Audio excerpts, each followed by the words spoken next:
and welcome back to Without a Doubt, the podcast. I'm your host, Mad, a cycle breaker, entrepreneur, and a sprinkle of reality. This podcast is a place where we celebrate living life authentically and organically as ourselves. We're the ones breaking cycles, making waves, and living out the truest versions of who we are meant to be. As I turned 34 on Friday, I have been pondering and truly asking myself if I'm really being authentic to who I am. Am I really following my authentic self? And do I really follow my own intuition? Do I lead with my own decision making? And am I really pursuing the life that I want? I do all of these things, but so often I am met at a crossroad where I feel alone. I feel like I'm breaking cycles, and I do feel like I'm trailblazing, but oftentimes it feels super dark. In this darkness, I find a lot of self-doubt. I find ego, people-pleasing. I find myself comparing because I ask myself sometimes, is that really me being the authentic self? Am I really living out my authentic self? And the truth is, yeah. I also know it's not also going to be easy. I'm going to question myself just like I do all the time. And I do have a bunch of episodes on people-pleasing, intuition versus ego, doubt, and all of those topics. But once you start compiling them into this list, it seems like an army getting ready to attack the lone wolf. And as a lone wolf, you have to be strong.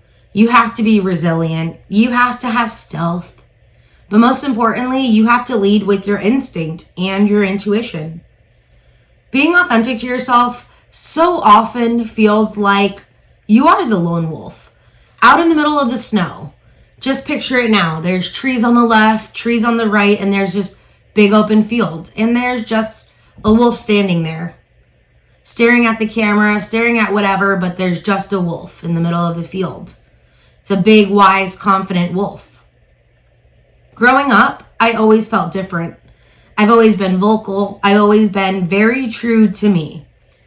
I've said what was on my mind. I've spoke up for others when they were unable, and I've attempted to do the right thing, whatever that was to me. I felt like my truest authentic calling was showing people their light and being able to hype them up.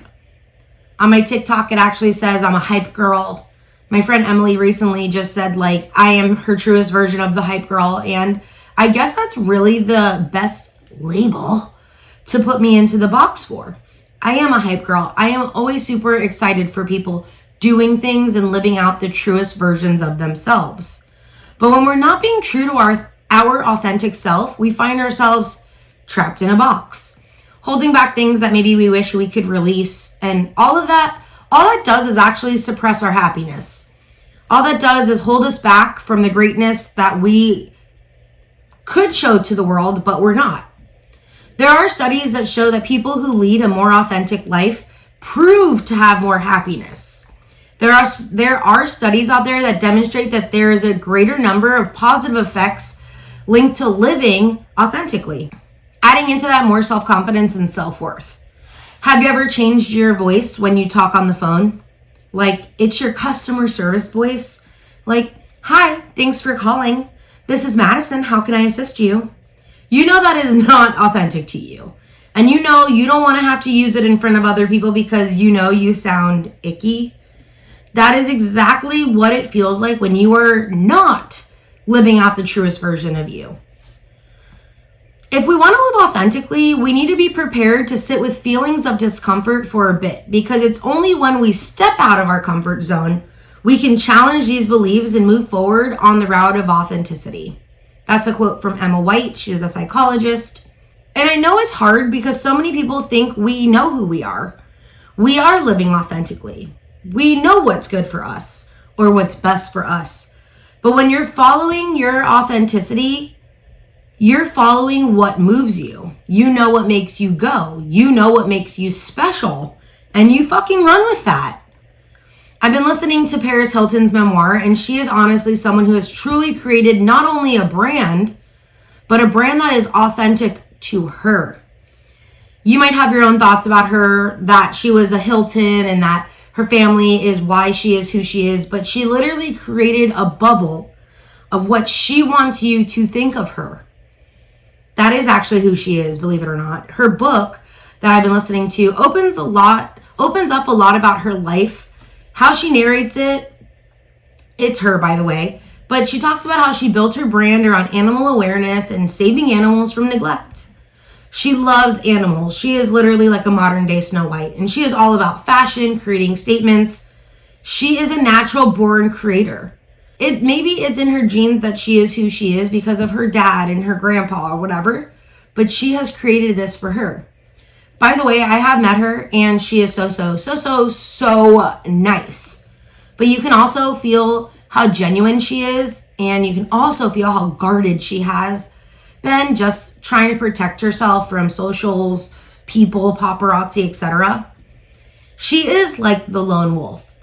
And I do admire and love Paris Hilton, but that's for another day about the few celebrities I love. I just thought this was really a nail on the head reminder. She might be a celebrity. She might have created a brand around who she was and what she likes, but it's what makes her move. And that's what created the magic into her brand.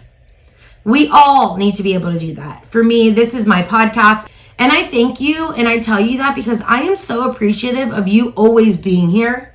This is my art, my creative outlet, but also what I feel authentically pulled and drawn into doing. Authenticity is often threatened by the outside world, even our inner critique and in failure moments. Last week on the podcast, I talked about ego and intuition. And I know for a fact I've led with ego so many times and fell flat on my face. But when I run with my intuition, I'm usually lifted into the abyss and I can feel sparks happening. It's like the jet fuel in my backpack is just taking me out into outer space. I too have fallen on my face with intuition, but it felt different. It felt like I was landing on a padded surface versus concrete. I ask if you two are leading with authenticity. Don't you two feel that no matter what, it's going to be fine? It's really that intuition pull instead of the ego if you're feeling that way. Go listen to my last podcast episode. That one was baller with my friend Emily. 3 things in order to live by, in order to live out your authentic life is knowing, owning, and being oneself. Ariana Frenny from A Psychologist's Guide to Being Your Authentic Self quotes these 3 things. Knowing yourself entails being aware of your personalities, your values, and needs. You know what you want and what you don't want. Owning yourself means that you can trust yourself, what your opinions are, what you think, and your choices on how you behave. Own it, girl. Also, being yourself entails that you behave in accordance with your personality, your values, and your needs. That means moving with you. You don't let yourself be influenced by expectations of others. There is one thing that will most likely fuck shit up for you, and that is the limiting beliefs that we have about certain topics and ideas. Sometimes these are instilled in us, they're passed down from generational traumas, or they're even new fears we have created through our own failures. We can often shift into a life of less authenticity seeking, more validation when we start masking up or following suit of what others actually put onto us. If you have an idea of what's important to you or what your values are, you'll be better at navigating your way through life. That ends up being pretty satisfying. That's a quote from Jasmine Ehrenberg. I didn't say this was going to be easy. Hell, I didn't even say that I'm a professional at this. I myself am still navigating the authentic self waters. All I know is that I am following the spark that's allowing me to hopefully light up your bubble. We all have magic, art, and life to create. We just need to be able to do it as authentically as ourselves. Don't forget, you are without a doubt a badass. I'll chat you up next Wednesday. If you've got a podcast topic, shoot me an email, a DM, or find the links in the show notes. I'm off to celebrate my birthday weekend and the special little life that I have worked so hard to create. I also want to remind you that protecting your peace is a key aspect to living an authentic life. If you're feeling like it's disrupted, that is your cue to make a change. Peace out and mad love. See you next week. XOXO. Bye.